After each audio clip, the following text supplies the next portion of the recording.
Muchas gracias por la invitación.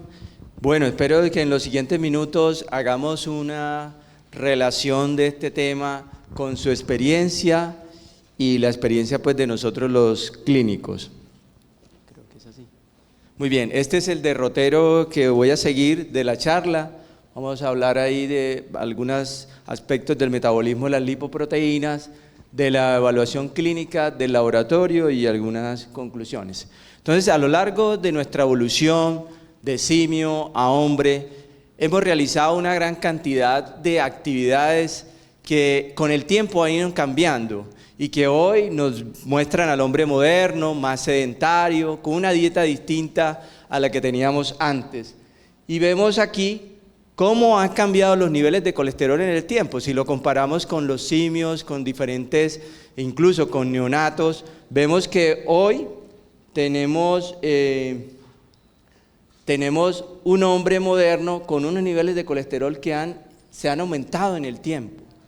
Miren, y ahora vamos a ver que desde los hallazgos de las momias de miles de años atrás, encontramos momias egipcias y momias en Perú, en Europa, donde ya se identifica los depósitos de grasa en las diferentes arterias. No solo ocurre aquí, sino ocurre en el corazón, ocurre también en las arterias abdominales y todo. O sea, desde mucho tiempo atrás ya teníamos esta enfermedad presente, y si analizamos los hallazgos de las momias, de la aterosclerosis de las momias, con el tiempo estimado de muerte, vemos que más o menos el promedio iba entre 40 a 49 años, o sea, se moría de manera importante, si lo comparamos con la sociedad de hoy, personas en etapa productiva.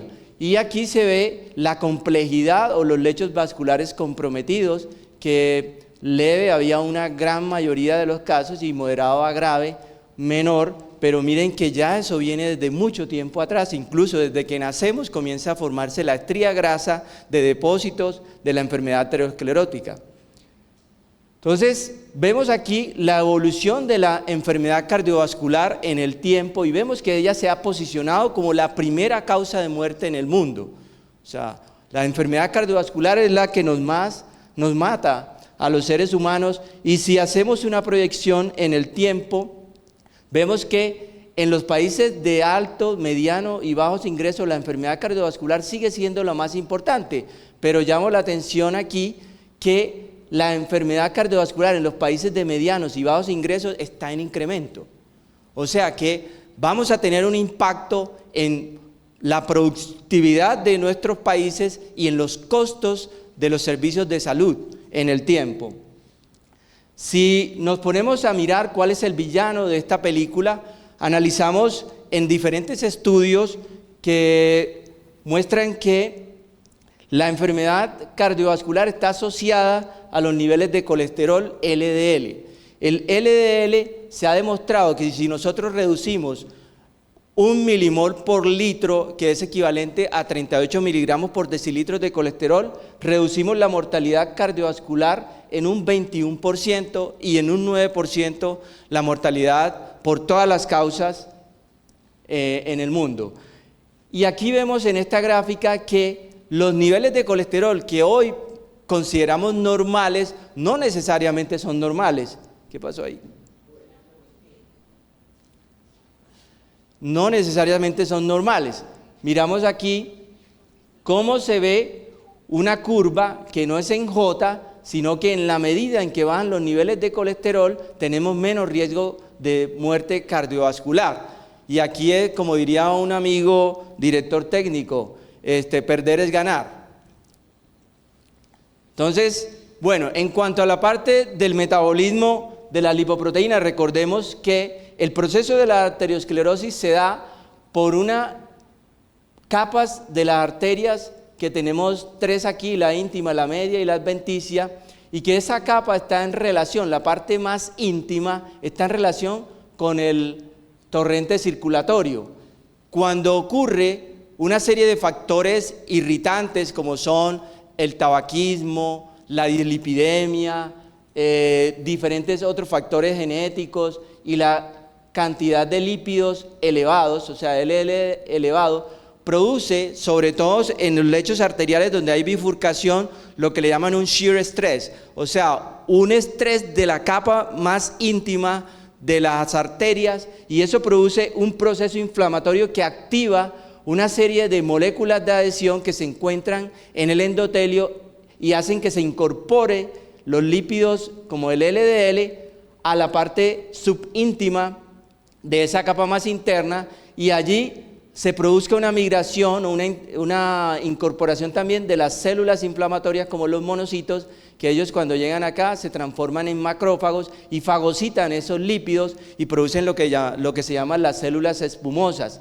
Eso también produce un incremento del proceso inflamatorio que al final va a generar una proliferación de esa capa media, incluso algunas células del músculo liso van a migrar hacia esa parte subendotelial y generar el proceso que conocemos como la arteriosclerosis. Hay una serie de elementos que son proateromatosos y son estos factores que vemos aquí y otros factores que nos protegen de esa ateromatosis, como son el factor de crecimiento epidérmico, la interleuquina 10 y la fagocitosis de algunos detritos celulares que se forman por la apoptosis de algunas de esas células y que van a depurar eso. Cuando hay un desbalance de estos factores, tenemos la placa ateromatosa, que con el tiempo evoluciona y se puede romper, y esa ruptura genera un proceso de trombosis a nivel de las arterias y al final genera, por ejemplo, un infarto o una enfermedad cerebrovascular. Bueno, pero ¿cómo es una lipoproteína? Una lipoproteína, como su nombre lo indica, está formado por un componente lipídico y un componente proteico llamado apolipoproteína. Algunos componentes lipídicos son expuestos, están en la parte más externa y son ricos en fosfolípidos y colesterol libre. Estos son hidrofílicos y otros están en el core, en el núcleo central de la lipoproteína y se esconden allá y son hidrofóbicos, o sea que estos tienen un carácter anfipático, como siempre hemos conocido, por ejemplo, de las membranas celulares, y le sirve para transportar esas sustancias en un medio acuoso como el plasma. Entonces, estas lipoproteínas tienen una serie de densidades que se han identificado por migración electroforética, un tamaño y una riqueza en triglicéridos, colesterol y algunos fosfolípidos. Importante la apolipoproteína que tiene. Las ApoB-lipoproteínas son las más aterogénicas, o sea, son las que están involucradas en el proceso de la aterogénesis o de la aterosclerosis, y es que si le damos una vista a la parte del metabolismo de la lipoproteína, vemos que existen dos vías, una vía exógena y una vía endógena.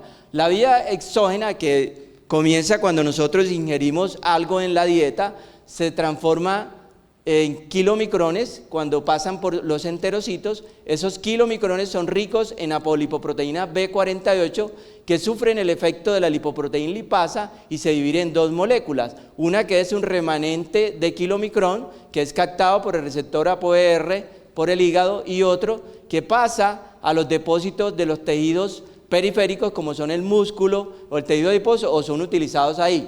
Cuando esa molécula remanente de los kilomicrones ingresa al hígado, ella se divide y va a través de la acetil-CoA a darse la síntesis del colesterol por la hidroximetilglutarilcoenzima A, que es una enzima limitante del proceso de la síntesis del colesterol. Y por otro lado, esos ácidos grasos se encuentran con la molécula de glicerol y forman los triglicéridos.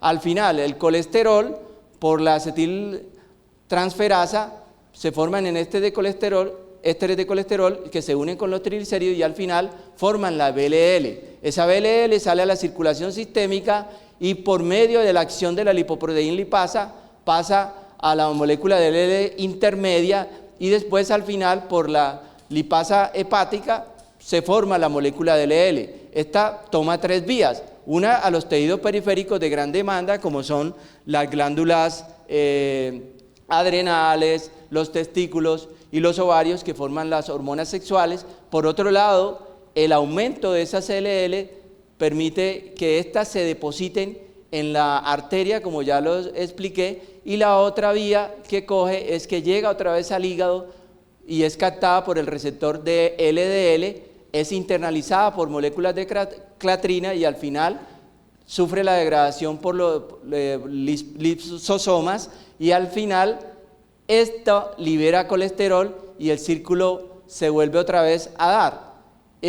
Por otro lado tenemos la molécula de HDL, que esta molécula proviene de la unión con ésteres de colesterol y fosfolípidos y de la ApoA1 producida por el intestino y el hígado. Al final va formando la molécula de HDL, se le va agregando el colesterol que existe en los tejidos periféricos y puede tomar dos vías, una que puede ser captado directamente por el scavenger receptor, que es un receptor especial que hay en el hígado, y otro que puede ser depositado en las moléculas de VLDL y al final regresar al hígado y darse el metabolismo. Entonces aquí se ve el papel protector de las HDL, que son como un barrendero de colesterol. Pero, sin embargo, hoy en día tenemos estudios epidemiológicos que muestran que la HDL también se puede relacionar con el riesgo cardiovascular, sobre todo niveles muy altos, mayores de 80 miligramos por decilitro, o niveles menores como menores de 30 miligramos por decilitro. Entonces cada cosa tiene que estar en su equilibrio para que pueda funcionar. Bueno, ahora entramos a la evaluación clínica. O sea, ¿qué hacemos nosotros en nuestra práctica clínica diaria? Entonces tenemos varios elementos. Como siempre, entramos a diseñar una historia clínica donde preguntamos si nuestro paciente tiene antecedentes cardiovasculares importantes o factores de riesgo importantes que lo hagan, que este paciente lo predispongan a una enfermedad cardiovascular. Otro, como la exploración física, nos va a permitir buscar elementos que nos ayuden a sospechar una dislipidemia, por ejemplo, una hipercolesterolemia familiar. Como vemos aquí, hallazgos en la cara de santelasma, aquí vemos el arco corneal o gerontoxón, vemos también depósitos de colesterol aquí, que son los santomas, vemos acá en las palmas también depósitos de colesterol, aquí en la piel y aquí en el ojo, que la lipemia retinalis, y en una enfermedad que es rara, que se da por mutación del receptor o de la molécula ATP unidor de lipoproteínas, que tiene que ver con la síntesis de HDL, como la enfermedad de Tangier. Miramos las amígdalas y se ven anaranjadas, y este es un hallazgo característico de esa enfermedad, donde las HDL están disminuidas o están ausentes. Aquí tenemos la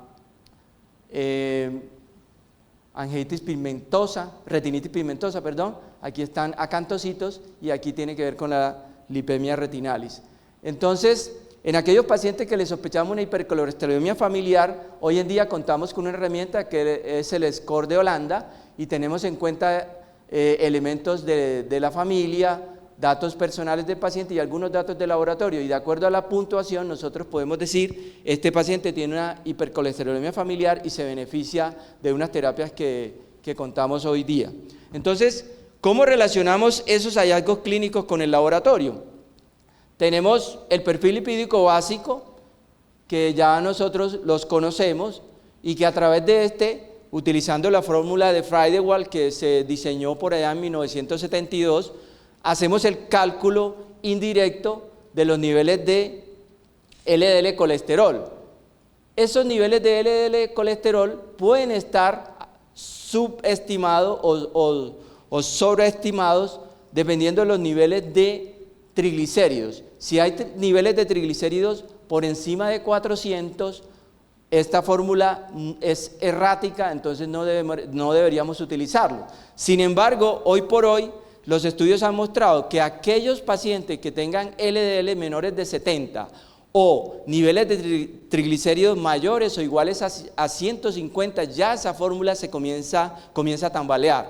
Entonces hay que tener muy en cuenta eso, y basado en ese problema se han diseñado, se han hecho otros parámetros para evaluar mejor el perfil lipídico, ¿Qué hacemos, por ejemplo, en un paciente que tenga una hipertrigliceridemia importante y que la fórmula de Friedewald sea errática? Entonces utilizamos, por ejemplo, elementos como el colesterol no HDL, que no en el hallazgo sería colesterol total menos colesterol HDL, o sea, no intervienen los triglicéridos, y esto se relaciona mucho con el riesgo cardiovascular.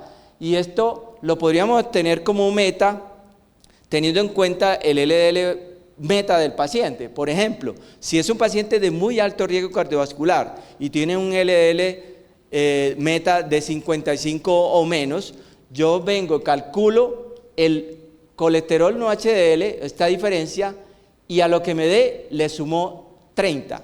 Es decir, si yo tengo como meta de colesterol LDL 55, al calcularlo esto, pongamos que me dé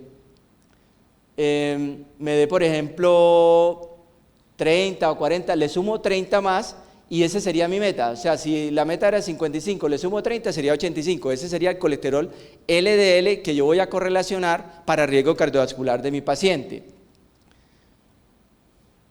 Bueno, y hay otros que tienen que ver con la densidad de las partículas aterogénicas, y es la relación de triglicéridos HDL, que si es mayor de 2, es compatible con unas partículas muy densas de LDL y esas se depositan más. O sea que hoy por hoy no solamente es mirar el perfil lipídico tradicional, sino que tenemos que mirar otros elementos para poder utilizarlos en nuestra práctica clínica.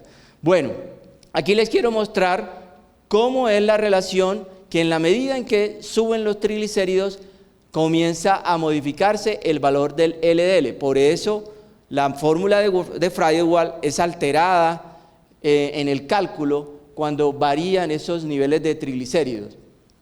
El gold estándar para medir el colesterol LDL es el método de la beta cuantificación, que este método consiste en someter el suero problema, mezclarlo con solución salina y someterlo a una ultracentrifugación. Entonces aquí comenzamos a 50 revoluciones por minuto y ahí, en la medida en que se van incrementando esas revoluciones por minuto, se va depurando, van habiendo un sobrenadante, se va depurando hasta que llegue al final a LDL, HDL. Aquí se somete a una solución con heparina y manganeso y al final precipita el LDL y está el HDL colesterol y aquí lo puedo separar. Ese es el método estándar, pero como se pueden dar cuenta, este método es muy engorroso y demora bastante tiempo. Entonces hoy por hoy en los laboratorios no es el método usual, sino que lo hacen por medios automatizados u otras técnicas,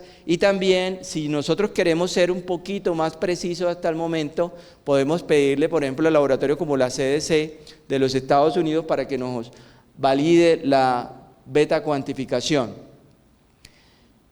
Teniendo en cuenta ese problema, se han diseñado una serie de fórmulas que buscan aproximarnos mejor a los hallazgos de la LDL. Dentro de esas tenemos la fórmula de Martin Hopkins, la de Sampson NIH, y hay otras pues que tienen que ver con las fracciones de lipoproteínas LDL densas. Voy a concentrarme en estas tres.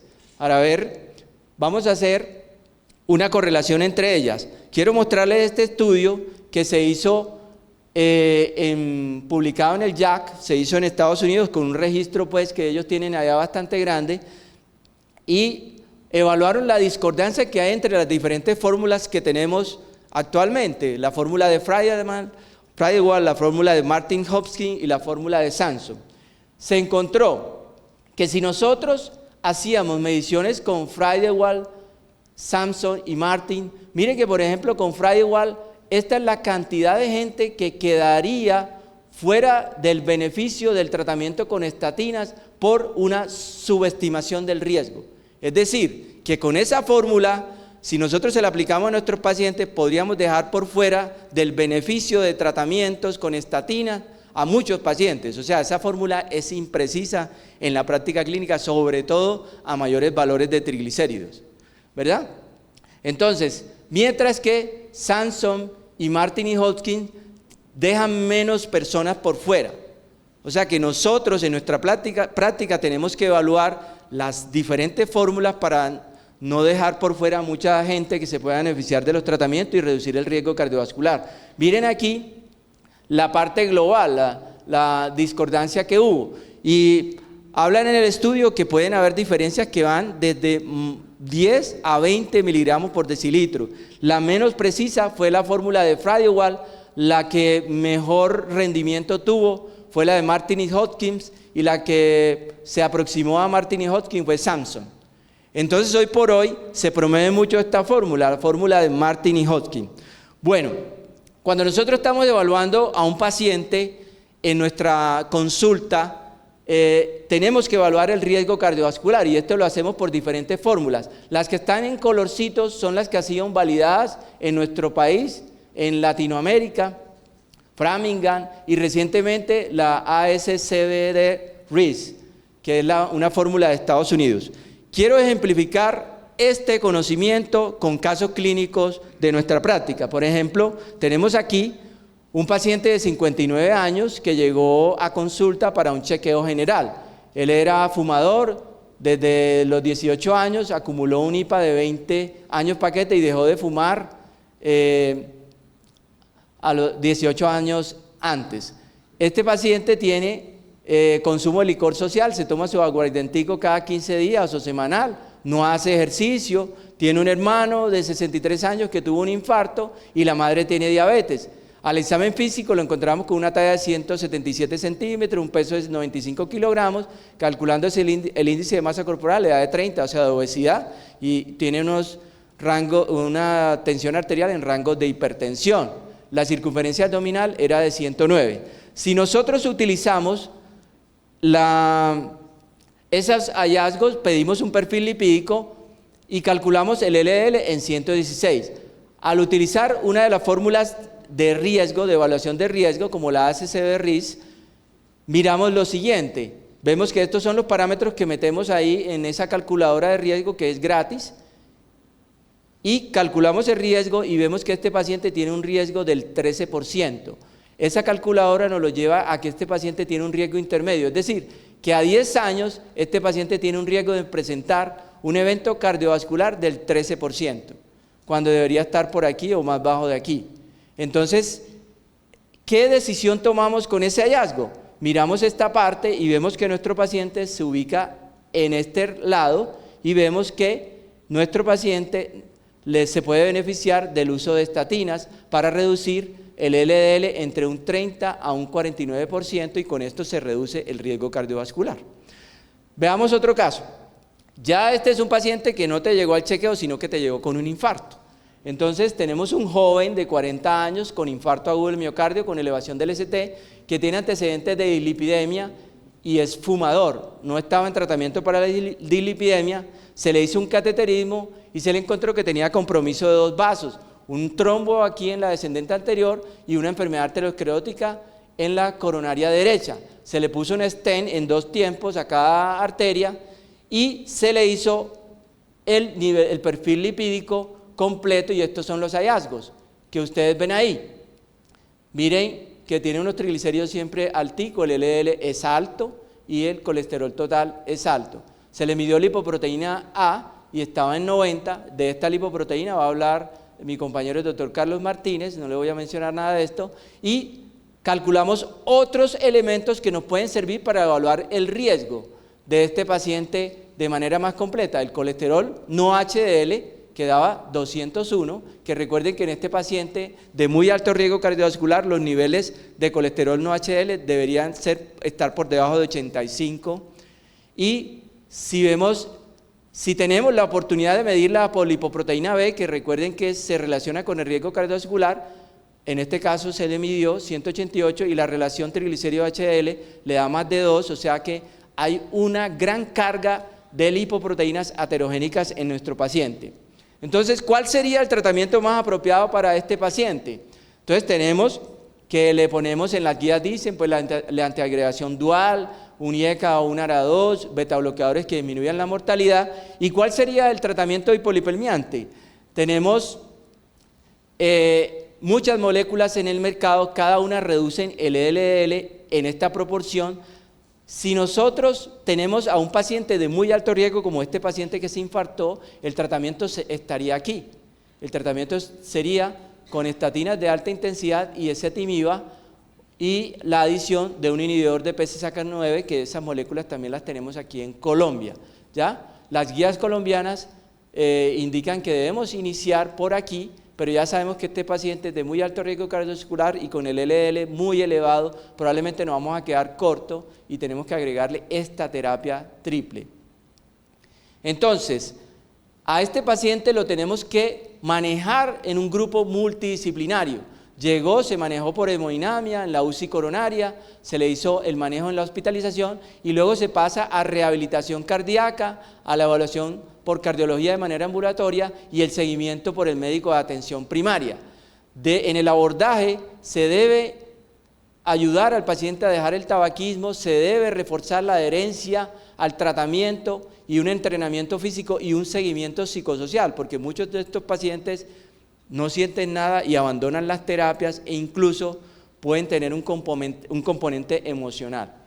En la primera visita de este paciente se vio que ya el LDL estaba en meta, por debajo de 55, el no HDL por debajo de 85, las polipoproteínas también, y a los 3 meses ya se evidenció que abandonó el tabaquismo, que tiene buena terapia, adherencia a la terapia y que la capacidad funcional mejoró. En resumen, tenemos una serie de puntos que debemos realizar para el abordaje de nuestros pacientes con dislipidemias y aquí estamos muy de la mano del laboratorio y incluso de estudios genéticos para estudiar de pronto enfermedades raras. Como conclusión, el abordaje de la dislipidemia debe ser por un equipo multidisciplinario.